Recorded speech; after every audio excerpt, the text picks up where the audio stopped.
The quiet human kid got chosen. The alien princess pointed at me first. Eli stood on the right side of the plaza, half a step behind everyone else, the way he always did. His light gray and white jacket felt too thin for how exposed he suddenly felt. A black backpack strap cut across his shoulder, tight like a hand that would not let go. His mouth was slightly open, not because he meant to look surprised, but because his lungs forgot how to breathe when the crowd pressed in. All around him, the new city of First Contact shimmered under bright daytime sun. Smooth buildings rose like pale shells, rounded and clean, with disc-shaped platforms hovering. Near their edges, trees and patches of grass survived between paved lanes, as if nature had been allowed to stay only on polite terms. Far back, blurry figures watched from behind security lines, whispering, filming, waiting for something to happen that they could carry home in their pockets. Eli did not belong to any of it. He was 8 to 10 years old.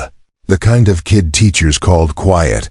The kind of kid classmates forgot to invite. He had brown hair that never stayed neat, and eyes that looked down before they looked up. He had learned early that when you are quiet enough, people stop expecting anything from you. And when people stop expecting, they also stop noticing when you are afraid today. Though fear was impossible to hide, because the aliens were here, and they were not a story anymore. The central figure on the left side of the plaza stepped forward, and the light seemed to follow her. She looked like a child, but also like something older pretending to be a child. Her skin was smooth, light blue, almost periwinkle, and her eyes were large and purple, the color of deep flowers. Pointed ears rose through long silver blonde hair, and an ornate silver tiara sat on her head, jeweled like a crown from a dream. Her dress shimmered in light purple and silver, with a flowing white skirt, and a cape-like shawl that moved when she moved.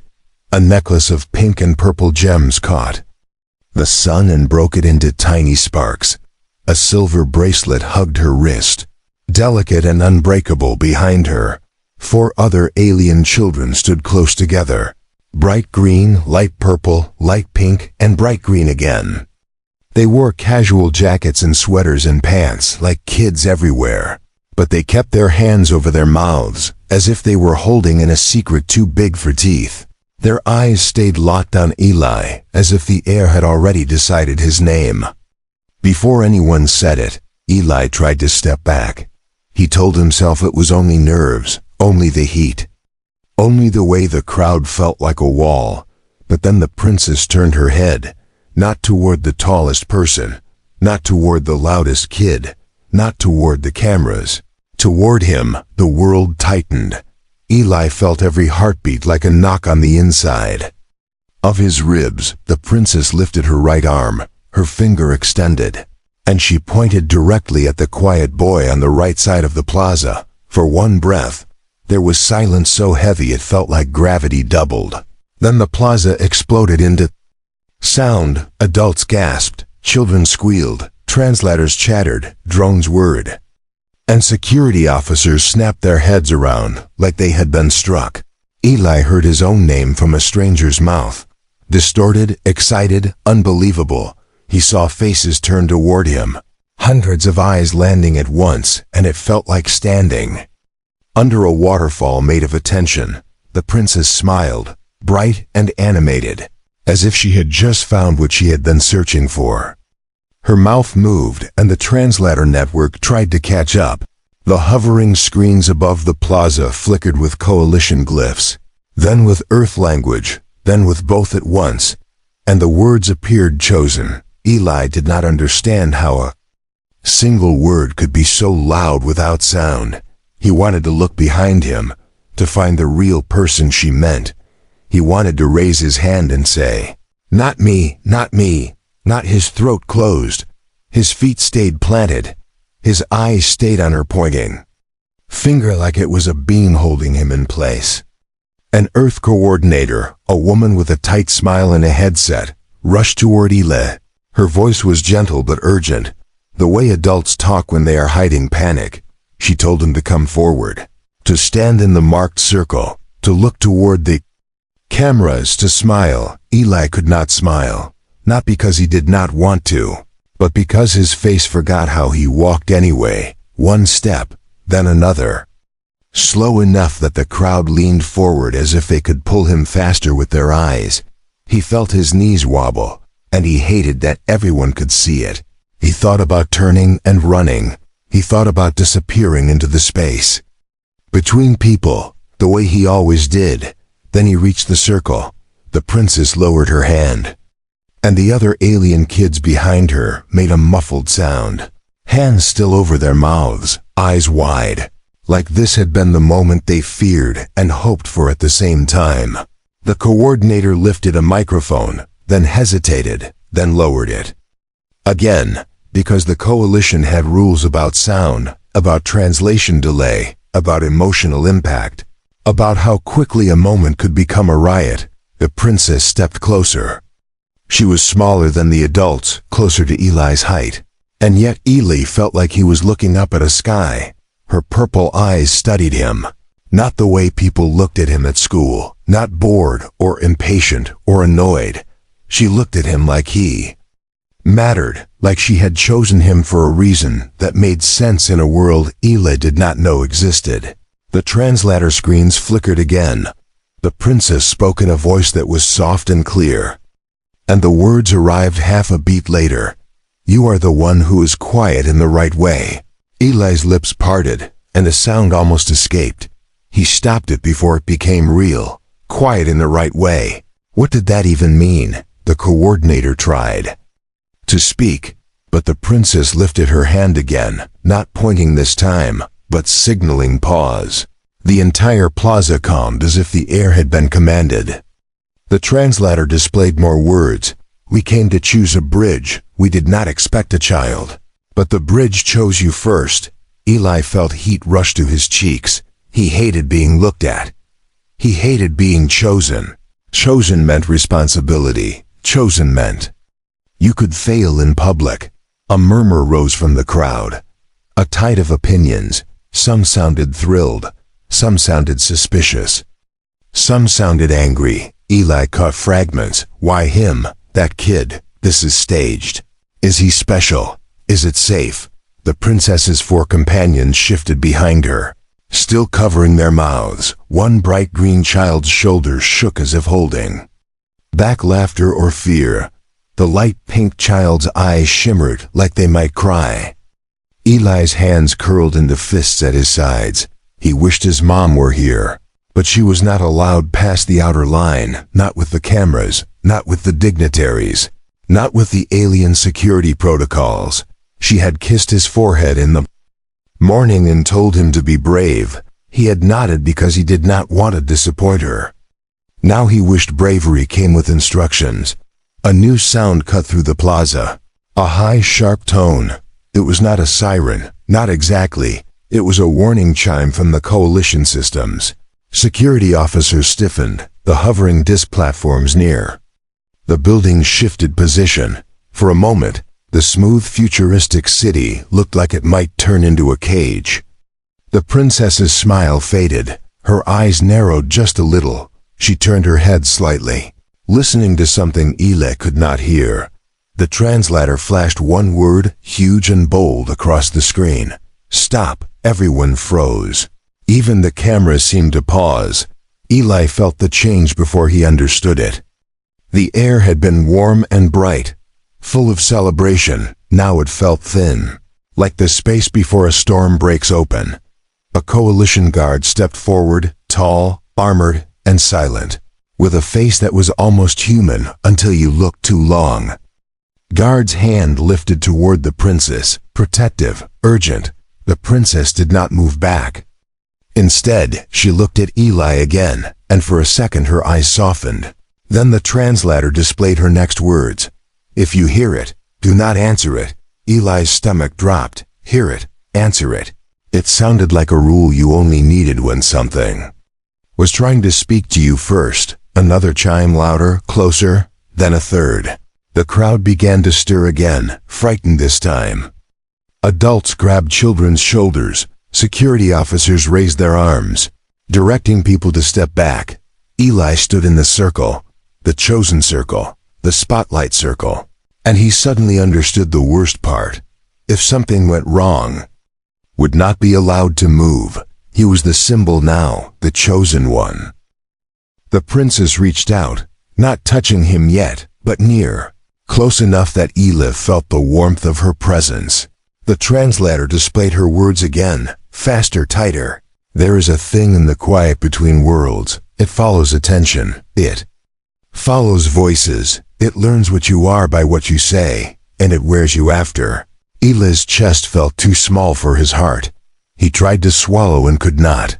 The coordinator's voice cracked as she called for evacuation procedures, but the princess lifted her hand again, stronger, commanding. The coalition guard froze mid-motion. The coordinator stopped speaking, as if a silent authority had overridden her. Then Eli heard it.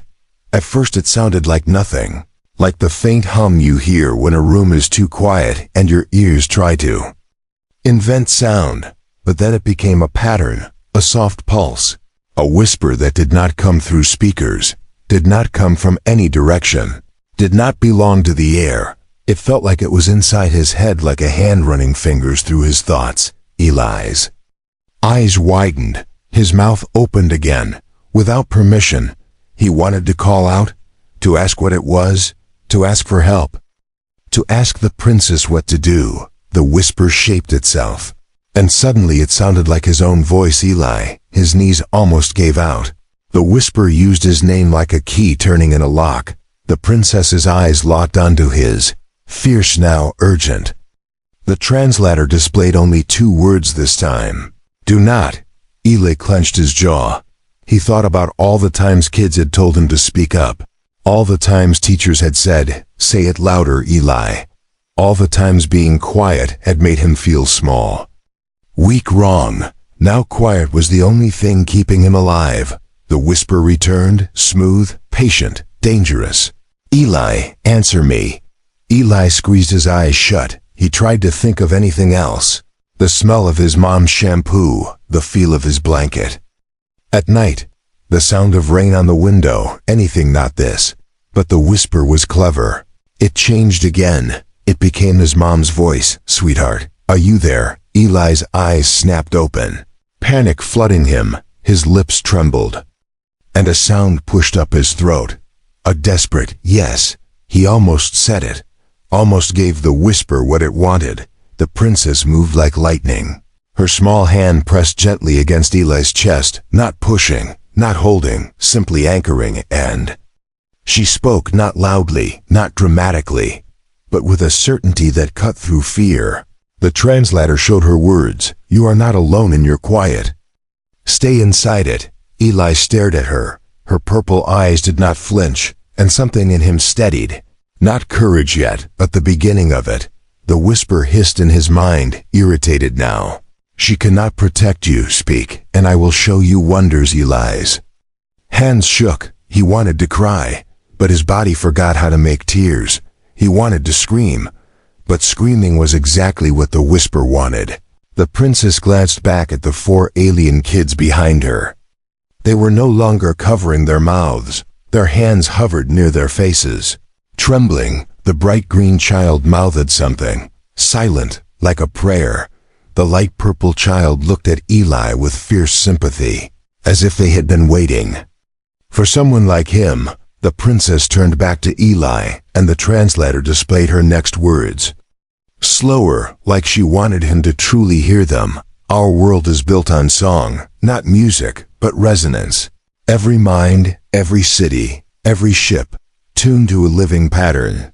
That pattern is how we travel, how we heal, how we keep our sky from breaking. But the thing in the between, learn to imitate resonance. It offers you the sound you want most. Then it takes your place in the choir. Eli swallowed hard. He understood only pieces, but the fear made the pieces sharp.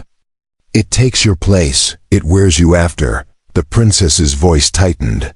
The translator delivered the truth like a falling stone. It cannot take what it cannot match. It cannot match true human quiet. Not the empty quiet of fear, the steady quiet that listens without answering. Eli's eyes stung. Finally, with tears he did not want the cameras to see. He had hated his quiet. He had thought it was a weakness. Now an alien princess was saying it was something else. A kind of strength nobody had bothered to name. The whisper surged, angry, louder inside his skull. Eli felt it slam against his thoughts like a fist. He heard fragments, voices, temptations, promises. He heard laughter that was not his. He heard crying that was not his.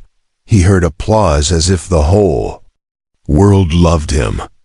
His knees bent. His hands rose toward his ears, useless. Because the sound was not outside, the princess leaned close, her forehead almost touching his, and the translator flashed a single word, a command and a gift. Listen.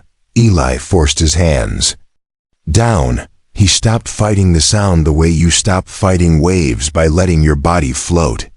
He listened, and beneath the whisper's tricks, beneath the fake voices, he found something colder, a hunger, a lonely vastness, a thing that did not understand love, or family, or friendship, a thing that understood only response. Eli realized something that made his stomach twist. The whisper was not powerful because it was strong. It was powerful because people answered. People always answered, because silence scared them more than lies. Eli felt the temptation rise again, to shout, to call, to beg, to demand. Then he thought of his mom behind the line, unable to reach him. He thought of all the times he had stayed quiet, because he was afraid. And he realized he could choose a different kind of quiet now, not hiding, holding the line inside his own chest. The princess lifted her hand again, and this time she did touch him. Her fingers wrapping around his small hand. The contact was warm, real, grounding. The translator displayed her words like a vow. If you can hold your quiet for 1 minute more, we can seal it away. If you answer, it will follow you forever. 1 minute. Eli's mind screamed that 1 minute was impossible. His body felt like it was standing on the edge of a cliff. The whisper changed tactics again. It became the voice of a boy from Eli's school. The one who always pushed him. It spoke with mocking certainty. You are nothing. Say something. Prove you exist. Eli's face flushed, rage and shame twisting together. He wanted to yell, to explode, to prove the voice wrong. His chest filled with the hot pressure of words. The princess squeezed his hand. Her eyes pleaded without panic. The translator flashed, stay. Eli breathed in. And he did not let the words out. He breathed out, and he kept breathing. His silence became a place he stood, not a place he hid. Around them, coalition guards moved in a circle. Placing small shimmering devices on the ground, they formed a pattern of light around Eli and the princess. The plaza remained frozen, held by fear and wonder. Cameras hovered, but did not dare drift closer. Even the air seemed to wait. The whisper struck harder. Eli felt it press against him, trying to force a response. He trembled, but he did not speak. He opened his mouth, not to answer, but to breathe. The princess began to chant, softly in her own language. The 4 alien children joined, their voices trembling but steady. The sound was beautiful and strange, like light turning into vibration. Eli felt the chant move through him, not like a command, but like a rope thrown to someone. In dark water, the whisper screamed inside him. Furious, say it, say anything, just answer. Eli stared at the princess's tiara, at the gems catching the sun, at her eyes holding his, and he made a decision that felt like stepping into fire. He would not answer the whisper, but he would answer the princess, not with words, with trust. He squeezed her hand back, his fingers tightened. Steady, deliberate. And in that small act, he felt something shift. The whisper faltered, as if it had expected him to break and did not understand why he held. The coalition devices flared. A dome of faint light rose around the circle, almost invisible, Eli felt pressure in his ears, not pain. Just a sense of space being folded. The princess spoke one last phrase, her voice rising. The translator did not even try to keep up. The coalition language rippled like water on the screens, then vanished, because this part was not meant for human words. The whisper inside Eli's mind suddenly slammed against an unseen wall. It thrashed, it begged, it offered, it threatened. Eli felt the cold hunger panic, and that was the strangest thing of all. The monster was afraid. Eli did not know how, but he understood why. It was afraid because it could not pull him. It was afraid because his quiet was not empty. It was filled with a choice. The dome brightened for a heartbeat, then collapsed inward like a breath pulled back into lungs. The devices on the ground dimmed. The air warmed again. The whisper vanished. So abruptly, Eli almost fell forward, like someone yanked a heavy coat off his mind. He blinked, stunned. The plaza remained silent for a second longer, as if everyone needed to check that their own thoughts still belonged to them. Then the crowd erupted, not in celebration, but in shaken relief. Adults exhaled, kids began to cry. Security officers lowered their arms. The coordinator looked like she might faint. The princess let go of Eli's hand slowly, like she was making sure he could stand on his own. Her smile returned, but it was different now. Gentler, grateful. The translator screens returned to life, and her words appeared. You held the quiet. That is why I chose you, because a bridge is not built from noise. A bridge is built from a steady heart. Eli's tears finally fell, hot and unstoppable. He wiped them with his sleeve, embarrassed, but he did not look away, for the first time in his life, he felt seen without being judged. The princess turned toward the crowd and raised her hand, not pointing now, but presenting. The gesture was clear, even without translation. This human child had mattered. The translator displayed her announcement. This is Eli. He will come with US, not as a trophy, not as a pet, not as a symbol, as a partner, as a friend, as the first of a new kind of brave. A murmur rolled through the humans. Some sounded proud, some sounded terrified. Eli heard someone whisper that it was dangerous. Someone else whispered that it was a miracle. Eli's legs suddenly felt weak again. Not from fear this time, but from the weight of what she had said. Come with us. Leave Earth, leave his mom. Leave everything familiar. His throat tightened. He wanted to say no. He wanted to say yes. He wanted to ask 100 questions. He looked past the security line and found his mom. She was small in the distance, but her face was clear. Her hands were pressed to her mouth like she was trying not to scream. Her eyes were shining, terrified and proud at the same time.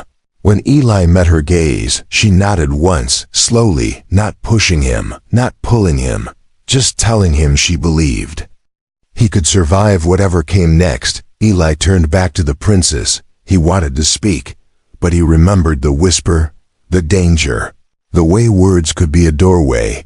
He wondered if his voice would betray him in the wrong place. The princess seemed to understand without him saying anything. The translator displayed her words. Soft as a promise, you do not have to be loud to be heard. But there will be a day you choose to be loud, not for attention, for truth. Eli swallowed. He nodded, small and shaky, but real. The bright green alien child behind the princess finally lowered their hands completely. They stepped forward and offered Eli something small, a smooth token that shimmered like polished stone. The light purple child followed, offering a tiny woven band. The light pink child offered a gentle smile, the kind of smile that says, "You belong here too." Eli held the token in his palm. It was warm, as if it carried a living pulse. He felt his quiet respond, not with words, but with recognition. The coordinator approached again, this time slower, less frantic. She asked questions about consent and guardianship and safety. Adults always reached for rules when their hearts were scared. The princess listened politely, then lifted her hand. The translator displayed her answer. Clear and firm. He will be protected. But more than that, he will be needed. Because what you felt today was only a touch. The thing in the between is waking. And it is learning faster. It will look for other voices, other doors. If we do not close the path together, Eli felt cold return to his stomach. So it was not over. The seal had worked. But the threat remained. The princess turned back to Eli. Her eyes serious now. The translator displayed words that felt like the start of a new life. Our ship leaves at sunset. Come with me. I pointed at you first because I could feel you listening. And because my world has never had a human friend before, I want you to be the first. Eli's chest tightened. Friend. No one his age had said friend to him with that kind of certainty in a long time. He looked again at his mom. She was crying. Now not loudly. Just tears sliding down her cheeks as if her heart had sprung a leak. She raised her hand and pressed it against the air, as if she could touch him through distance. Eli raised his own hand back. He did not speak. He did not need to. The princess stepped beside him, shoulder to shoulder. For the first time, Eli was not on the right side behind everyone else. He was at the center, not because he demanded it, because someone had chosen him for what he already was. As the plaza began to move again, as security opened pathways and officials rushed to prepare, as drones shifted to capture the new headline, Eli heard whispers from humans and saw stares. From aliens he felt fear, yes, but he also felt something else growing under the fear. A quiet kind of power. The princess leaned toward him and spoke softly. The translator displayed her words like a secret meant only for him. When you come to our world, there will be those who hate that I chose you. They will test you. They will try to make you answer the wrong voice. Remember today. Remember that you saved us by holding still. But the next time, you may have to do more than hold. Eli's fingers curled around the shimmering token. He nodded once, and in his chest, in the place where his quiet lived, he made a promise to himself. He would not let the between take him. He would not let fear decide his words. He would go. He would learn. He would protect his mom by becoming someone she could be proud of.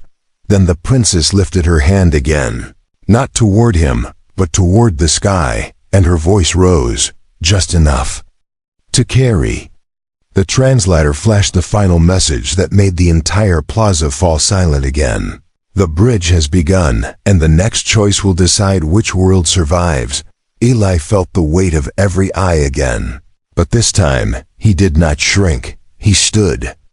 Quiet, steady, chosen, and somewhere far beyond the bright buildings and the calm trees, beyond the hovering discs and the smooth white walls, something in the between listened, hungry, patient, learning, waiting for the day the quiet boy finally chose to be loud.